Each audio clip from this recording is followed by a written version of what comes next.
today we're in for a treat because we have Ms. Monique Samuels from the Economic Development Bank to do our presentation today on small business loan programs. And Monique has been with the Economic Development Authority for quite some time, and she's now the interim director of lending at the Economic Development Bank. And she has some good information for you here today. So without any further, for those of you that are new to the Virgin Islands Small Business Development Center, we're a joint venture arrangement between the U.S. Small Business Administration and the University of the Virgin Islands. And as such, what we do is we provide technical assistance. We don't lend any monies and we don't give any grants, but we're here for the life of your business, as long as you qualify as a small business, to help you from startup to you're deciding to go out of business. So the Virgin Islands Small Business Development Center is a no-cost counseling resource for you. So please take advantage of our services, and our phone number and website are visible on your screen. And also remember that you can always register for any of our upcoming webinars on our Facebook page. And now I'll give you this featured presenter for today, Ms. Monique Samuel from the Economic Development Bank.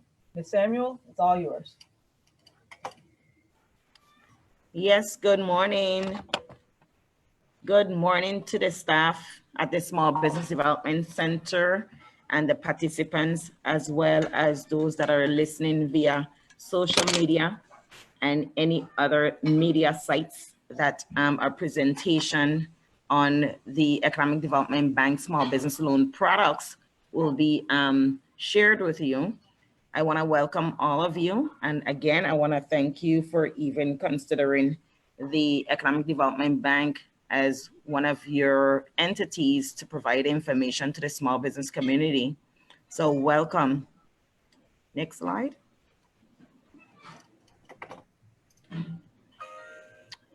The Government Development Bank and the Small Business Development Agency is now one.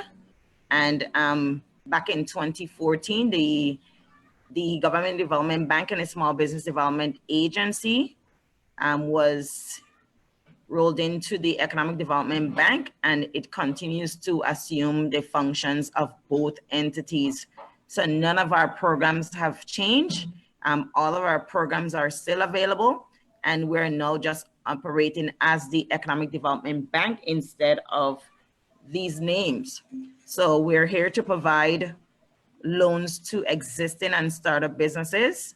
And with these assistance, the expectation is to create jobs here within a territory and to retain existing jobs as well. Next slide.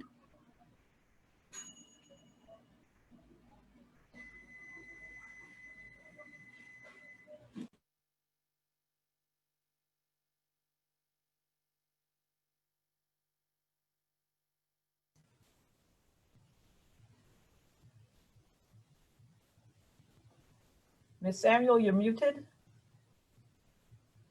Yes, I was waiting for the next slide, please. The loan programs? Yes. So there are several loan programs that we have. Our loans range from anywhere from $2,000 to $500,000. And they are in the past, prior to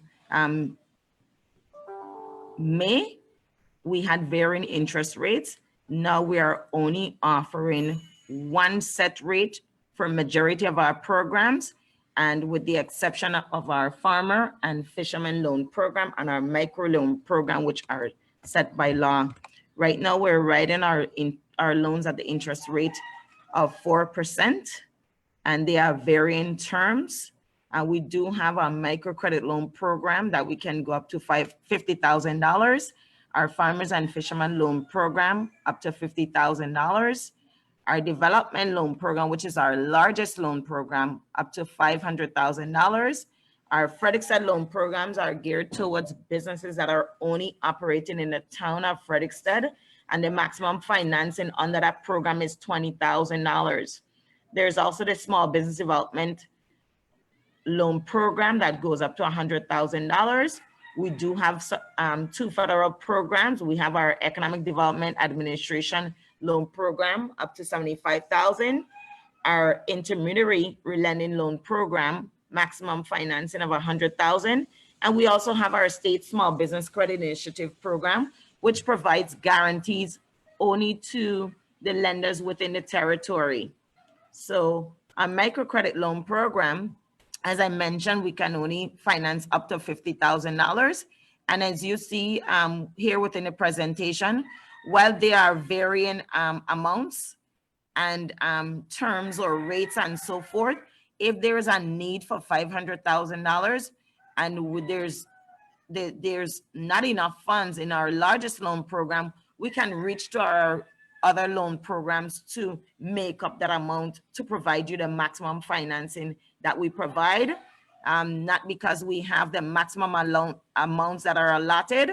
It is based on the business's needs and how the funds will be utilized.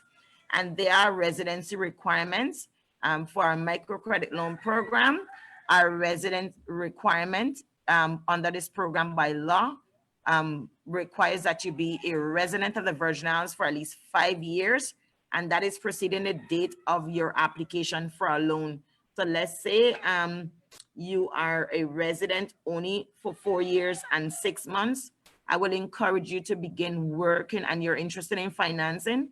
Please do not be deterred by the residency requirement. Begin working on your application process. So by the time we are ready to look at that application, you're working along with the Economic Development Bank or even a small business development center, or preferably maybe an accountant or your CPA. By the time you as the principal of that company meet the residency requirement, you are ready to proceed and you're not beginning your application. So that is our microcredit loan program. And the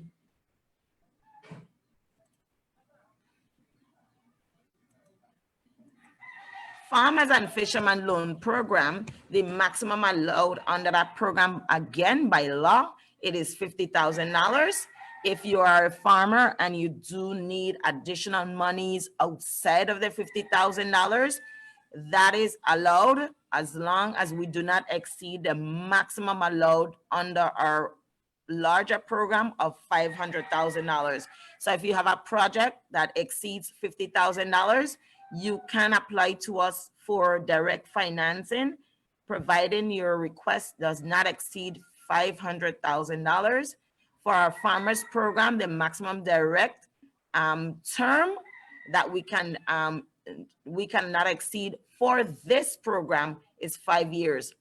While you may see the term of 5 years, if you're not eligible in the Farmers and Fishers loan program, we do have other programs that you will be eligible under or meet the eligibility requirement that the term can exceed 5 years. The maximum term we can go up to, depending on the use of your proceeds, as well as what you will be offering for collateral, can be up to 15 years. However, under the Farmers and Fishers program, our interest rate is set at 4%. And to be eligible on this program, the Farmers and Fishers loan program, you must have been engaged in commercial fishing or farming for at least 3 years. Not a hobby farmer, not a hobby fisherman or fisher. And of course, you must have the necessary license to engage in commercial fishing or farming. And to obtain additional information regarding the fisher's license, you can go through the Department of Planning and Natural Resources. And for the farmer's license, that is to get additional information before venturing out for the commercial license through Licensing and Consumer Affairs, that would be through the Department of Agriculture. And of course, you can also reach out to Small Business Development Center for additional information or assistance if you would require assistance in filling out any applications or so forth. We also, this is one of the programs that I've been referring to throughout my presentation, thus far in my presentation, our development loan program, which is our largest loan program. the loan amount for this program, the minimum is 10,000, maximum 500,000. The maximum term that we've set by policy through this program is 10 years. Recently, our board of directors approved an interest rate reduction, as well as waiving our requirement for our decline, our letters of decline through a local bank through May 6th of 2021. So that's correct. Our interest rate has been reduced to 4%. And this is all because of what we're currently experiencing with the global pandemic. And for this program, the applicant must provide proof that they were born in the U.S. Virgin Islands or a U.S. citizen or legal permanent resident and or a resident for at least 5 years preceding the date of your application. So for this program, you only need to be a resident or you were born in the Virgin Islands, but must meet the requirements of at least 5 years if you were not. And to be eligible for this program, cannot have any more than 50 employees and your gross revenues cannot exceed $5 million. Miss Samuel, I have a question in the chat. Sure. Okay, what if you lived here for 5 years, moved away for 4 years and returned and have been back here for a year? Does your residency requirement start all over, or do your previous years of residency count? This depends. If the individual would have, for me, the way we review this, let's say, for example, you would have relocated, let's say maybe for medical reasons or for educational purposes, or maybe even for employment sake, these things, if you were born here, for sure, yes, automatically. And if you were a long-time resident, and let's say, for example, for those examples that I provided and you relocated for those reasons, we can, review it. But we look at our request case by case if the request is not met. So it's a case by case basis, but this is a program's requirement for at least 5 years immediately preceding the date of the application. But of course, if that individual have a different circumstance as to why they would have relocated as an individual born here in the Virgin Islands or is residing here for many years, for those examples, this can be considered, as well as the type of business you're establishing, and it includes jobs. Those things can be considered. But again, it's case by case, and that would have to be an individual request during the application for a loan. Thank you. You're welcome.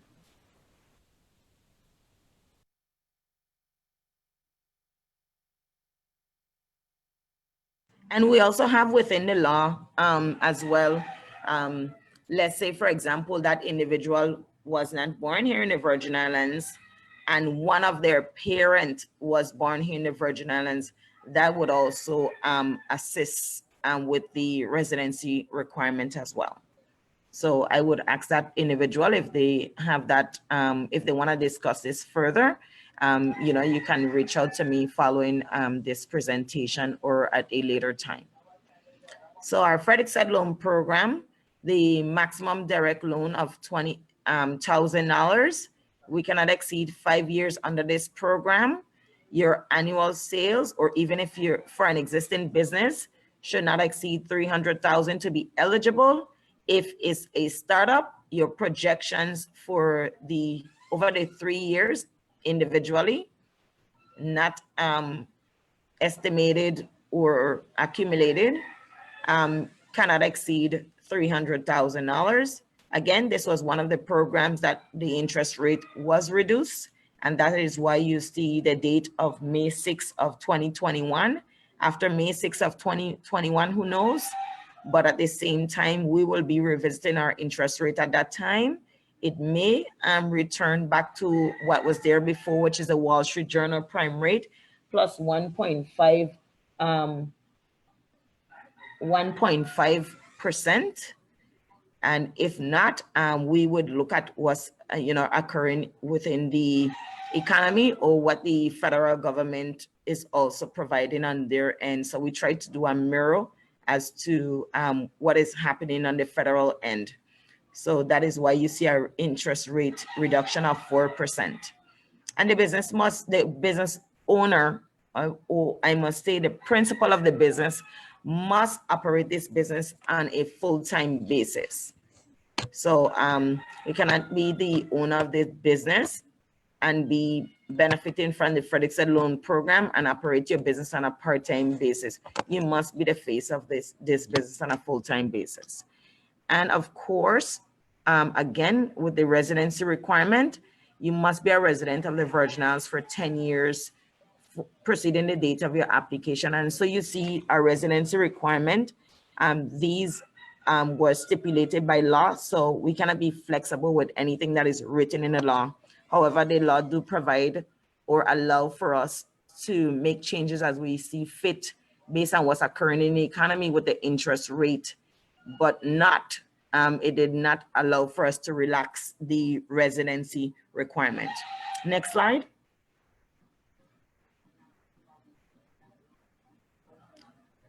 Under the Small Business Development Loan Program, this is also another program that was stipulated by law. The maximum we can finance is $100,000. The maximum term under this program is 15 years. And again, it varies. We can go as low as 5, maximum into 15, depending on the use as well as the type of collateral that will be presented for the transaction. And this is also an interest rate of 4%. And the applicant must be born in the U.S. Virgin Islands, or his mother or father was born in the U.S. Virgin Islands, and be a bona fide continuous resident of the U.S. Virgin Islands for at least 5 years, or he has been a bona fide continuous resident of the U.S. Virgin Islands for at least 10 years. Next slide. So, and also with this program, you must be actively engaged in the operations, the day-to-day operation of your business, and the business concern, and this should, will be the principal means of support. So you must be gainfully, actively engaged in your business once our funds, or once we are providing you financing through the Small Business Development Loan Program. And again, your business cannot exceed gross sales beyond $3 million, and you cannot employ more than 50 persons. And even if you're a startup, this would imply as well. So for the Economic Development Administration Loan Program, this is a federally funded program. There are 2 programs underneath this, this program as well. And both of them, we cannot exceed $75,000. It is similar to the Small Business Development Loan Program. We cannot exceed 15 years, depending on the use of proceeds as well as what the business is offering as collateral. The interest rate is 4%, and this interest rate is only through May 6th of 2021. And as you see under this program, we're following the federal requirement, and you cannot employ more than 500 employees, and cannot exceed, if it is allowed, cannot exceed more than 750 employees. And you see this oftentimes when you apply for funds through the Small Business Administration to SBA as well. And all of our programs, okay, intermediary, you could go to the next slide. The next slide is fine, Ms. Mirjo. Yes. So we spoke before the eligible businesses, no need to go back to the prior slide. The intermediary relending program, It is similar to all our other programs in terms of the interest rate at 4%. And the maximum we can provide is 100,000. The maximum term we could provide through this program is 7 years. And because this is a federally funded program, the loan recipient must be a US citizen or a green card holder. So in this program, you see that there's no need to be a resident 5 or 10 or 15 years prior to your application. They are a federally funded program, and so we must follow the federal requirement, which they are none in terms of residency requirement other than you being a US citizen or a green card holder. And this is by no way insult. We took this exactly through our memorandum of understanding with the USDA through rural development. Next slide, please. They are eligible businesses, and we just list a few based on what we see most often: arts and craft, tourism related business. If you're in business providing technical support, professional services, like legal services. I mean, anything, it could be accounting, bookkeeping, retail, restaurant. Once is not the house of ill repute. Non-profit organizations, churches, secular type businesses where you're only providing services to a few and not throughout the business community. You are an eligible business underneath our program. If you have strictly a bar and not a restaurant attached, a bar is not eligible. Any casinos, gaming, and so forth, it's not an eligible business through our program. Taxi operators, yes. Farmers, fishers, laundromats, and any other type of business determined to be in the best interest of the development of the Virgin Islands economy. And we've been seeing a lot of different type of businesses since the storms. So if you're not certain, if we did not list an example of your business type, you can reach out to us to see whether or not your business will be eligible. But more or less, we follow the same criteria as the Small Business Administration or other federally funded program, with the exception of churches, nonprofit organization. Next slide, please. For our program, we do require a business plan. We are not a bank, we're a lender of last resort. And so some businesses may be familiar with banks if they are an existing client or customer of that bank. The bank may be familiar with your business type of operation, so they may just go with a letter of request. For us, we do require a business plan, and a business plan says a lot about the business. It tells us all about this business in your absence. And a business plan takes the information from what's up in your head and puts it on paper, and it communicates what the business is all about to the reader or the financing institution.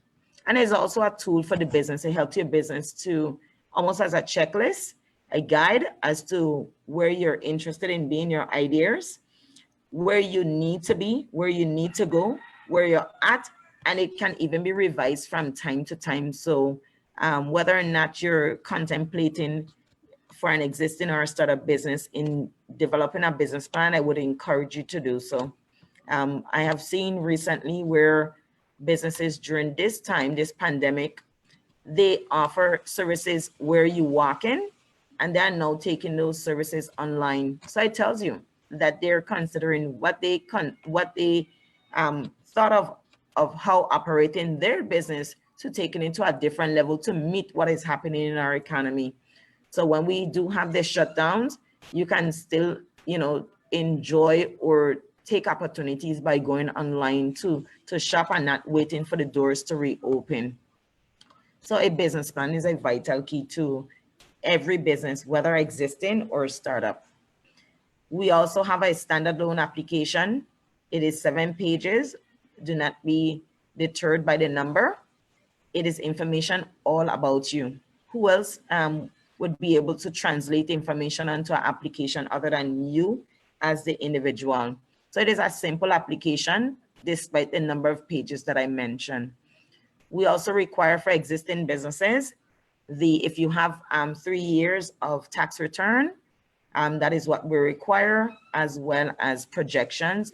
And if you're a startup, then we require strictly projections, okay? And if you're in need of financing, whatever your requirements are for your financing, what we ask of you for is just quotes to support the loan proceeds.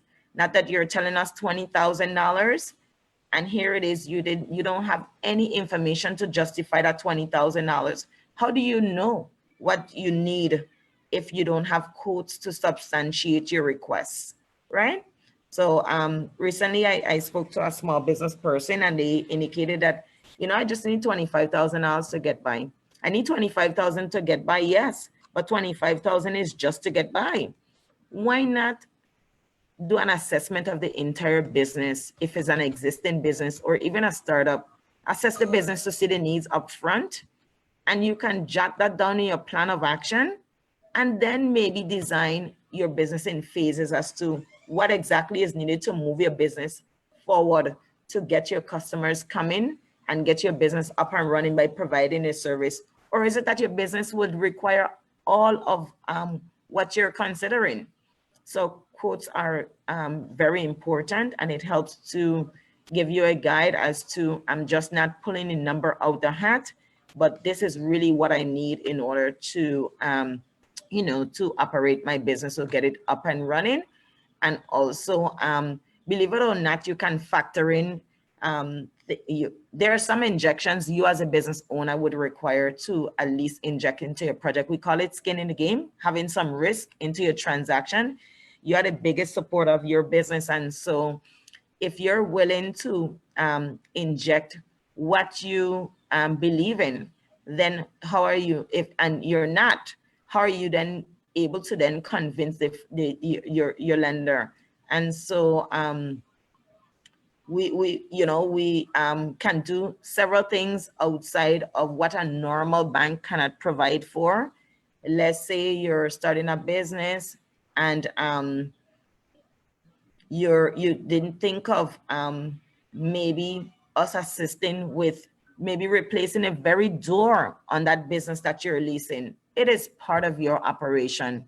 It may seem simple, but that's the door that you're gonna go in and go out, as well as your customers. We can assist with repairing, even if you lease the location, we can assist with everything that is needed outside of doing a full construction for a business, that a structure that does not belongs to you. So there are various things that we can provide for, and all in all, a quote is very significant. Business license for existing businesses, yes.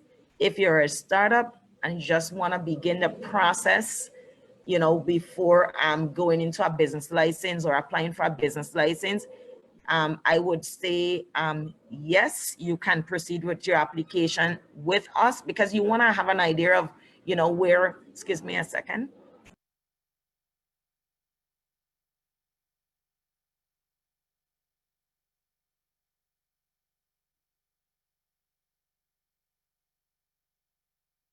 I do apologize. I had a plane passing over.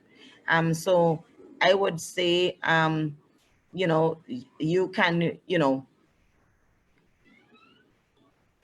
you can begin the process without your business license. So let's say you're starting a restaurant.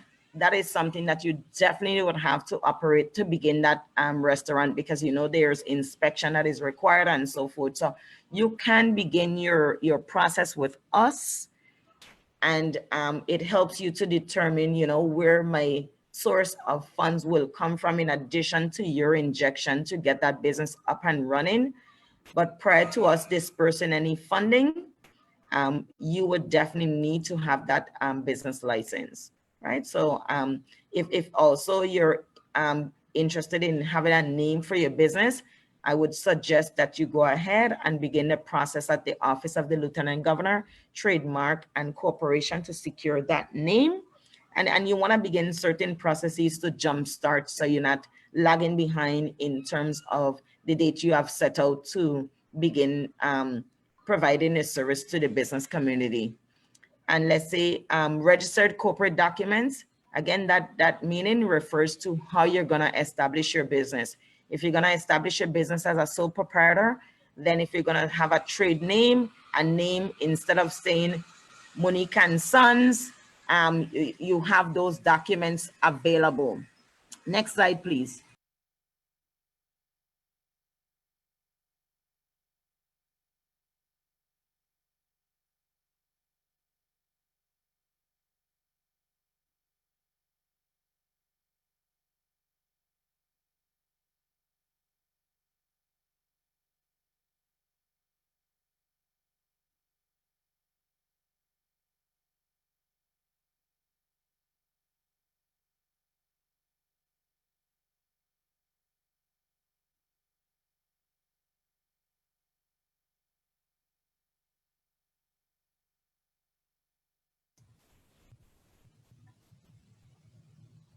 Ms. Samuel, your mic is muted.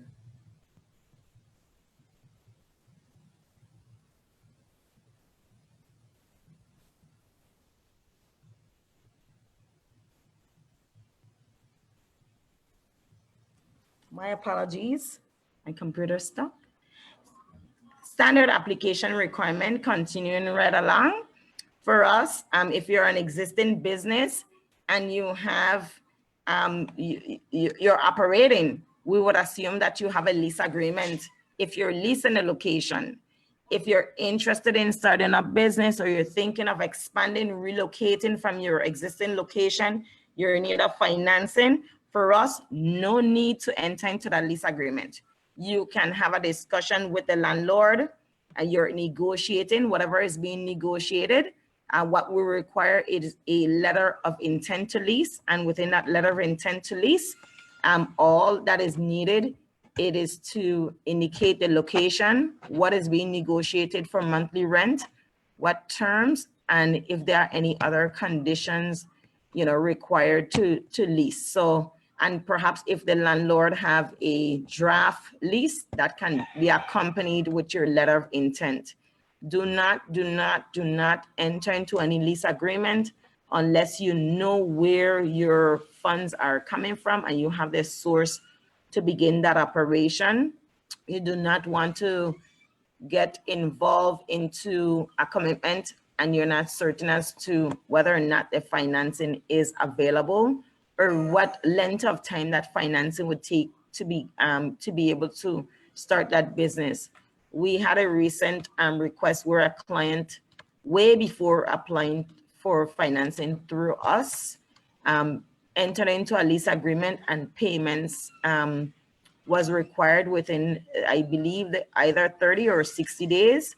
And by the time they went through the Small Business Development Center and through us for the business plan process, as well as to begin their financing, they were well into the way of being behind on lease payments. So for us, we do encourage that the clients ensure where their funds are going to come from. And so for us, again, no need to enter into a lease agreement. If you already have one, then what can we do other than to try our best to assist you with fast tracking your application through our agency? But again, the decisions that we make, we have limited decisions. We have a committee that is made up of internal staff that we can only approve up to $25,000. That committee is available, yes. However, anything that exceeds the $25,000 is presented before a board of directors, and it is based on the scheduled meetings. We cannot just present a request to our board of directors. We do have an obligation by law to announce these meetings. So again, before you make any arrangements, before you set their business back before even beginning, we suggest and we request and we plead that you either contact the Economic Development Bank or the Small Business Development Agency for responses to your question, or I wouldn't say guidance, but suggestions, right? Because who best to know our programs other than the staff that's behind the scenes? So there is a collateral requirement. We require collateral. Your collateral could be developed or undeveloped real estate, acceptable business assets. Yes, for the taxi operators, we do accept taxi medallions. If you're a taxi operator and you're even interested in securing or purchasing a taxi medallion, we do that type of financing as well. Remember, our financing is everything that is needed to operate that business, to keep the business afloat, to assist you with your expansion, your ongoing operation, or even to establish your business, right? So our financing is available in those aspects. And prior to May 6th of this year, we were requiring a letter of decline. We are a secondary lender, meaning we're a lender of last resort. We do not compete with the local banks, and we still do not compete with the local banks, although we have waived the exception for a decline letter. We recognize what is occurring within the economy, and so we want to make sure that we're here to assist the business community, whether it be for your existing or startup needs. And we are open for business. Our doors were never closed, although we are not accepting walk-ins from in our offices, meaning a client cannot walk into our office prior to March 13th of 2020. But we are open for business. We're available by telephone and we are available by email. So with what is occurring, we saw it fit, and we got full support from our executive team as well as our governing board of directors to waive the requirements for the decline letter through May 6th of 2021. So no need to apply through your bank. However, if you are an existing client of a bank, you have an existing line of credit, an existing term loan, yes, reach to your existing lender to see whether or not they're in a position to either extend any further financing to you prior to coming through us. Next slide.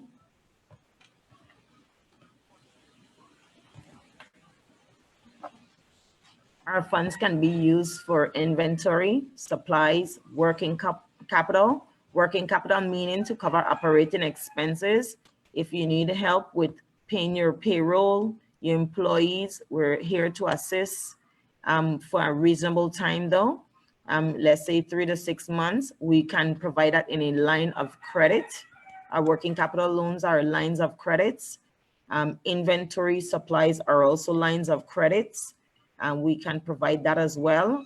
We are not a traditional bank, and so whereas where you will be able to get a line of credit to your lender for, let's say 12 months, and it must be cleaned up or zeroed or paid out 30 days prior to the expiration of that line of credit, our lines of credit can go as far into 36 months once approved by either the committee, the internal lending committee, or our governing board of directors. So we have a much more wiggle room and much more options that are available to small businesses through our programs. But again, these options must be approved as well. If you're a farmer and you need assistance, yes, you can apply through our program. If you need to purchase your goats, your pigs, overall your livestock, irrigation system, if you need to retrofit or improve on your irrigation system, or just put in a new irrigation system altogether, your wells and so forth, anything that is needed for that farm, yes, you're able to get assistance. We've had instances where farmers would apply to purchase their tractors. Yes, not because you're a farmer, you can get financing to purchase your tractor, your tiller, your any tools and any implement needed to operate that farm. Our monies can be utilized for if you need fencing, or you apply through USDA or through rural development, whichever federal institution or financial institution, I would say.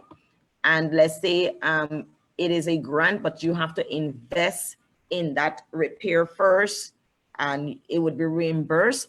we can enter into that type of financing as well, providing that the assignment of that reimbursement is then utilized to reduce your financing through us. So if you're a farmer and you've applied through USDA, you've been approved, and they're saying to you that you must inject into your project, whether it be to repair or replace your fence line, maybe to put that platform that is needed for your pigs, or maybe feed for your goat, whatever program that you apply for and is reimbursable through the USDA, rural development, whichever program to the federal agencies, we can enter into that type of financing if you do not have the means necessary to jumpstart your project. We've done it before and we'll continue to do so.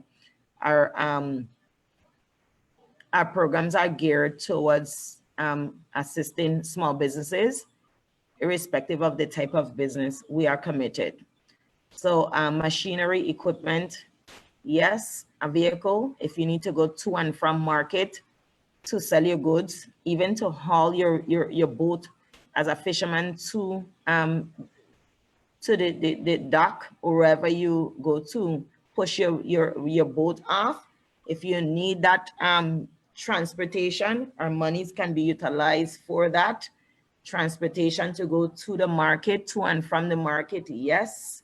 If you're a fisherman and you even need to purchase your motor, your engine, repair, purchase a new boat, anything that is needed to operate the business, okay? If you need your coolers, a refrigerator for farmers and fishers, if you need to purchase that store, if you need to construct that storeroom, put a cooler system in, and it is your location that you're operating from, it is zoned and approved to operate such business, it is a yes, it's an eligible request through our program. If you need furniture for any other type of business, furniture, fixtures, leasehold improvement, retrofitting, and this is a big one for us, and it's something that we will definitely try our best to assist with what is occurring now. We do know, let's use the example of a restaurant. We do know that with restaurants, if you were approved by Licensing and Consumer Affairs, let's say you're seating, you could maximum seating is 25 persons or patrons. Now that we're in the midst of COVID and you need to retrofit your business, you may not have the necessary funding to do so. You can apply through our programs for that assistance. The governor spoke about the type of utilities and disposable utilities. If you do, and some merchants may not provide credit, they may do cash on delivery or cash on purchase, maybe reduce or remove your credit through your merchant services. You can come through our program for working capital to sustain these areas of your business, and that is to actually purchase your inventory and supplies. For retrofitting, that's a term loan to us that is much longer, where you'll pay interest and principal, as opposed to a line of credit, you'll be paying interest for a specific period of time. And even with our loans, we do not strong arm our clients, and so we are here to assist. Remember earlier in the presentation, I spoke about our role in this economy is to assist businesses to develop or transcend their ideas, their hobbies into a business. And so we have ways and means of assisting businesses, and our role is not to,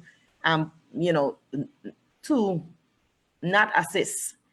But if you're, so there are many ways we can provide assistance through small businesses. Again, you can use our monies for business assets. If you're thinking of expanding, you need to retrofit or transition the existing layout of your business to meet CDC requirements or local guidelines. Our financing can be utilized for that, to assist you with the distance, to put distances if you need supplies, even for staff, or even now to, transcend from where you were doing a sit down or even in service business and you have to extend those services in a different way. And however you're thinking of changing a model from where it was to meet the new requirement, we can assist. And if you notice, I'm stressing that because is not a well feeling to hear that businesses are closing because they do not have the necessary means to convert or to change their business into our new norm. We are here to assist. This is why our program was established back in the late 1960s, is to assist businesses to meet your needs, to create and to retain jobs. And again, we do provide assistance not only to existing businesses, not only to businesses needing to expand, but to startups as well. And you may have some other needs for your business that we may not have listed or discussed. So it is items necessary to operate your business.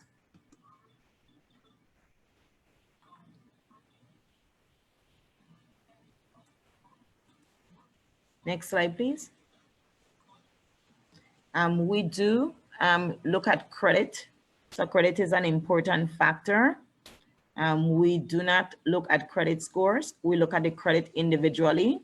Remember, I mentioned earlier that we're here to assist the business community. Would I be to take your hobby and put it into a dream of opening your business? So we are here to assist you. And we do not look at credit scores. However, we do look at your credit line by line. If there are areas of improvement needed to the credit, we will work with you and hold your hands through the process and guide you as to what is needed to assist you on our end. It is very rare that it is rare when, to decline a client through our program. We try our best and our very best to assist clients in getting their financing.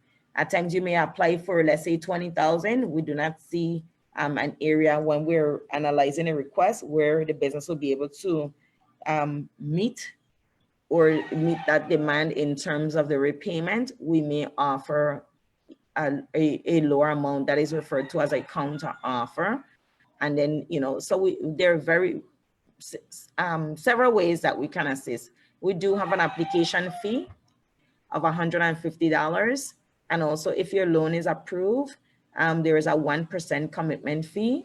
The $150 application fee and the commitment fee, we encourage the clients to pay for that on their end. If they're not in a position to do so, these amounts can be reduced from the amount you are approved for financing. So let's say you are approved for $10,000, we can deduct the 1% commitment fee, and that is based on the terms and conditions of our letter of commitment to you, as well as the application fee upfront. Next slide, please. And if you have any questions and you have any doubts regarding your credit, we always suggest that you obtain a free credit report. And if you want us to review that free credit report with you to see whether or not the business will be eligible for financing, we are available to do so. We do not necessarily need to wait until you have a full application or a completed business plan and a supporting document to review your application. We can walk you through the process until you're in a position to apply or begin your application process for review through our program before a decision is made. So there are several partners, public and private entities that we partner with. We have our DBE program through the Department of Public Works, referred to as the Disadvantaged Business Enterprise. The Energy Office, we have a program that we manage for them. We are currently working on we're negotiating phase 2 of this program. Back in 2008, we launched phase 1 as well with the Office of the Governor and Energy Office. That program is well on its way to maturity. And so we have a few other clients in the program, and there are available funding to expand this program. So we are working closely with the Office of the Governor through the Virgin Islands Energy Office. And we also, of course, work closely with the Small Business Development Center I really like to refer our clients to the Small Business Development Center simply because, Ted, I do apologize, the services are free. However, they do have the technical and managerial assistance available there to assist the businesses. They walk you through the process. They work with you hand in hand. Remember, the business plan is your plan and not the plan of either your CPA, your bookkeeper, the Small Business Development Center, or whomever else is assisting you. It is your plan, your project, your business, your idea. So there are programs that are available through the Small Business Development Center, to assist you with getting to where you need to be, be ready to then approach a lender of your choice. And again, I use a lender of your choice because we are not the only lending institution here in the Virgin Islands. There are 5 other banks. And so we join with them in support. And we also partner with the banks through our Small Business Credit Initiative program. We also work with the banks. If the banks have a client that they're not able to provide that financing, they also would reach out to us in 2 parts to see whether or not how we're able to assist, or can we provide a guarantee on behalf of their client. We also partner with the U.S. Department of Commerce, Economic Development Administration, and the USDA Rural Development Agency, as we receive 3 of our funding from those agencies.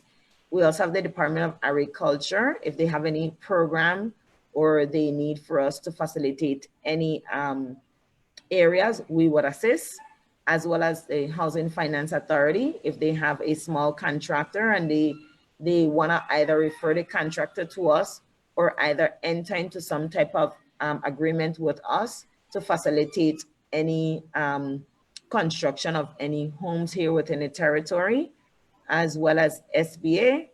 We work closely with them. And of course, the University of the Virgin Islands Cooperative Extension Services, and mainly for their farmers and fishermen. Next slide, please. This is a program that came to us back in 2011, although it was approved by Congress in 2010 through the Small Business Jobs Act. We were awarded, the government of the Virgin Islands was awarded $13.1 million as a participating state. And we do oversee and manage this program. We have been very successful in assisting banks, over 40 plus guarantees we've provided. We roughly have maybe close to $2 million remaining from this program.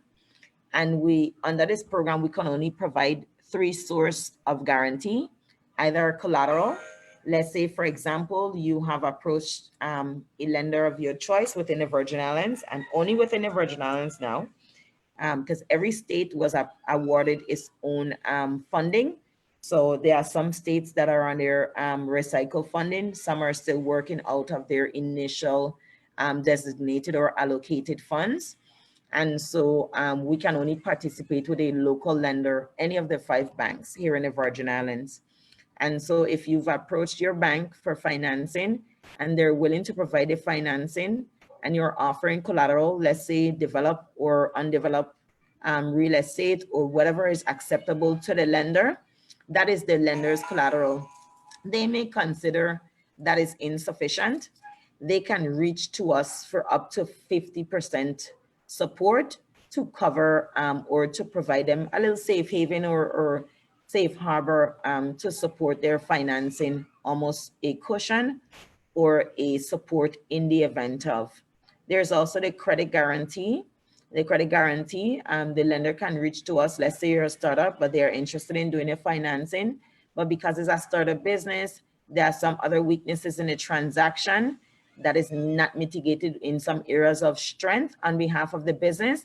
The lender can reach to us for credit support up to 50%, as well as a performance bond. We cannot exceed 30% on a performance bond, where the collateral and credit guarantee is the maximum amount of 50%. Next slide, please.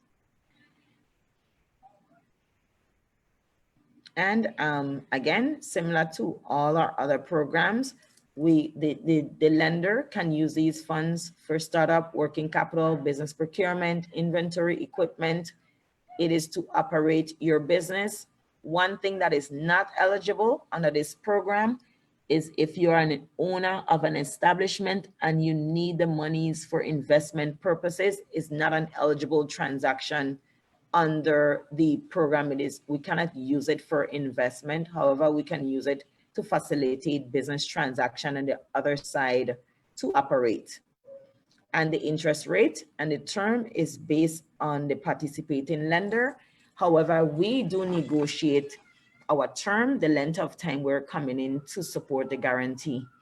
That is something that is negotiated between us, which is the Economic Development Bank, and the participating lender, meaning the lender that you are working with.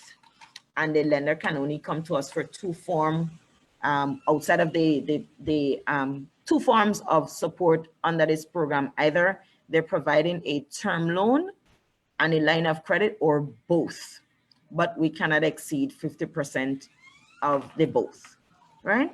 And the eligible business type is the businesses that were approved to operate here in the Virgin Islands, or which is sole proprietor, partnership, limited liability, and corporations.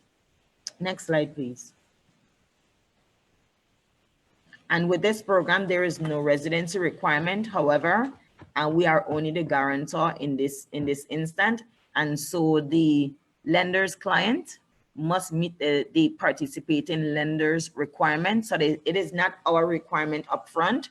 This program, the connection to this program is between the Economic Development Bank and a local lender, which is either the Oriental Bank, which was Bank of Nova Scotia prior, Banco Popular, First Bank, Merchants Bank, and even Fidelity Bank, which was Bank of St. Croix. So it is their requirements. Whatever their requirements are is what the applicant of that lender must follow, and the lender must follow our process. So the applicant that is the lender's client, and the participating lender is the client of the Economic Development Bank. So nowhere in this transaction we are dealing with the applicant, meaning the small business person. We are dealing directly with the lender. So that is where our communication lies. It is similar to how the SBA operates. And again, this funding was approved through Treasury, and it is here for the Virgin Islands. It does not, it remains, and we do not have to return these funds, and we just have to follow the program as established back in 2010. So that allows for us to utilize the monies until there is a change in process or policy that is either by the government of the Virgin Islands or through the Office of Management and Budget on the federal side. Next, please.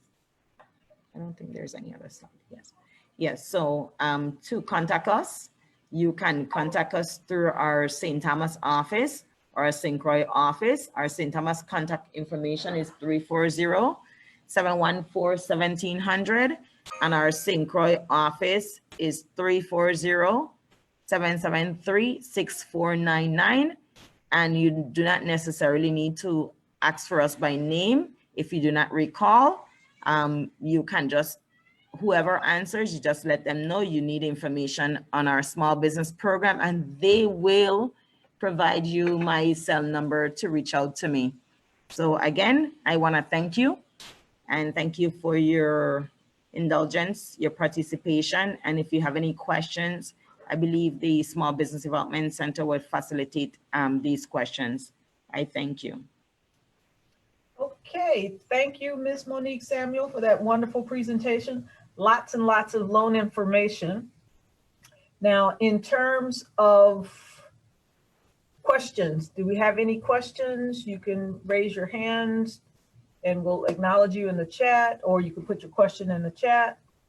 I know we're a little bit over time, but we're here to finish the presentation if you guys have the time to hang on and get your questions answered. But while we're waiting for them to ask a question, Ms. Samuel, how often does the board meet in order to approve loans that are over $25,000? Our businesses are very spoiled, I would say. Our board meets twice a month, providing there is quorum. And we had a recent meeting earlier this month, and our second meeting is on the 27th of August. So the board meets every 2 weeks.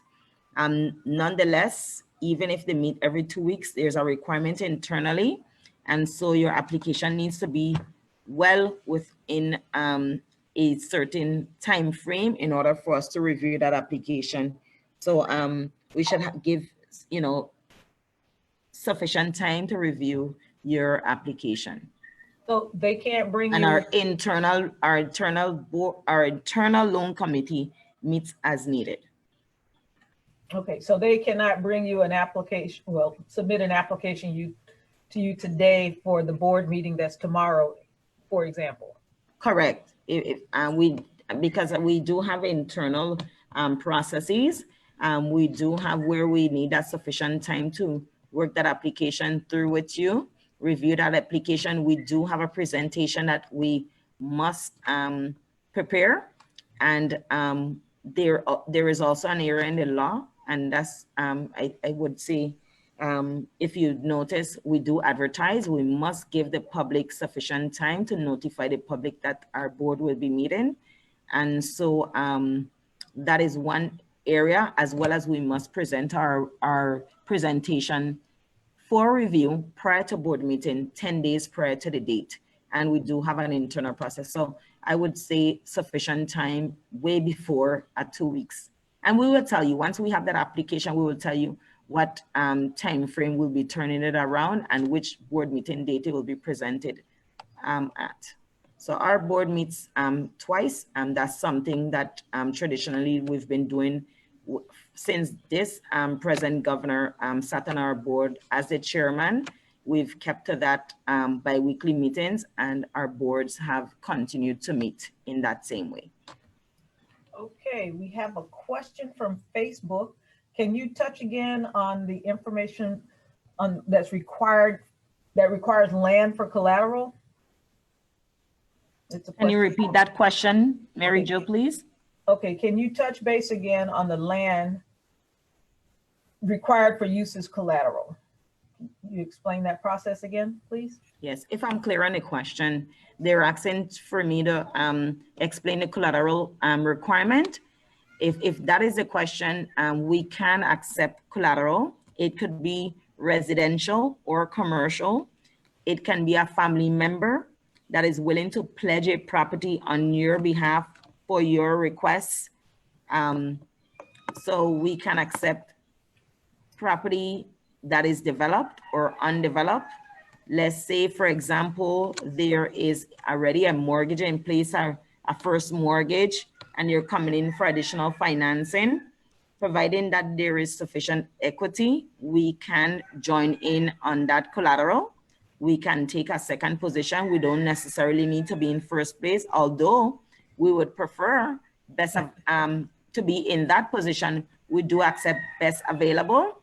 And if that is your best available, that is what we will accept, providing there is sufficient equity for us to position our mortgage. Wow, that's pretty good.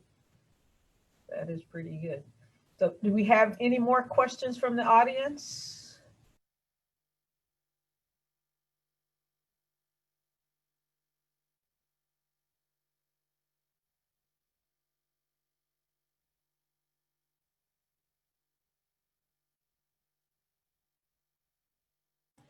So Mary Jo, I'll wrap up. I have another commitment.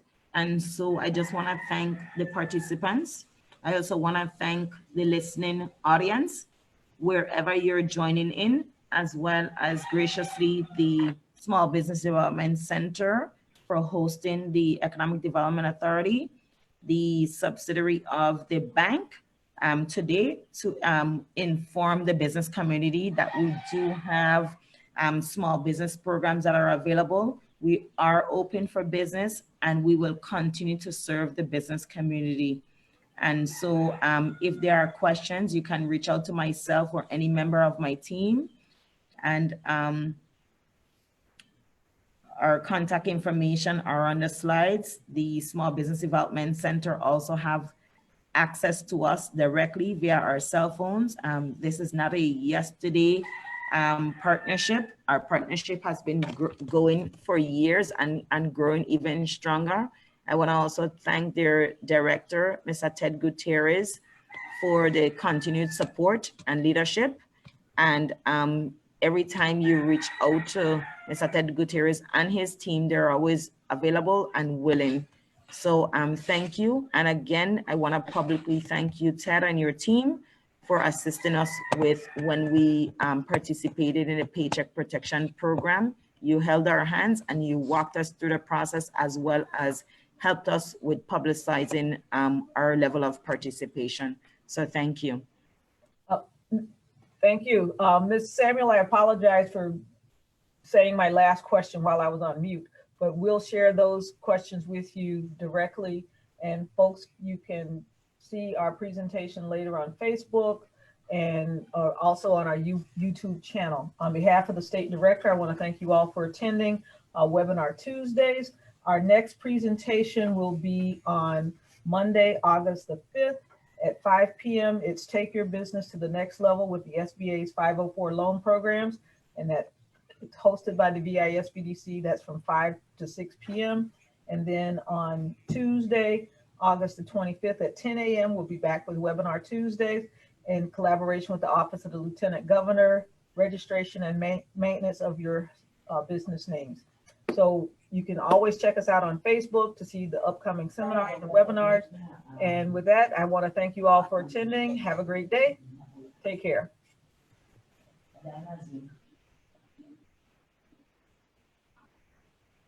One seminar me put on right now, exit from them, no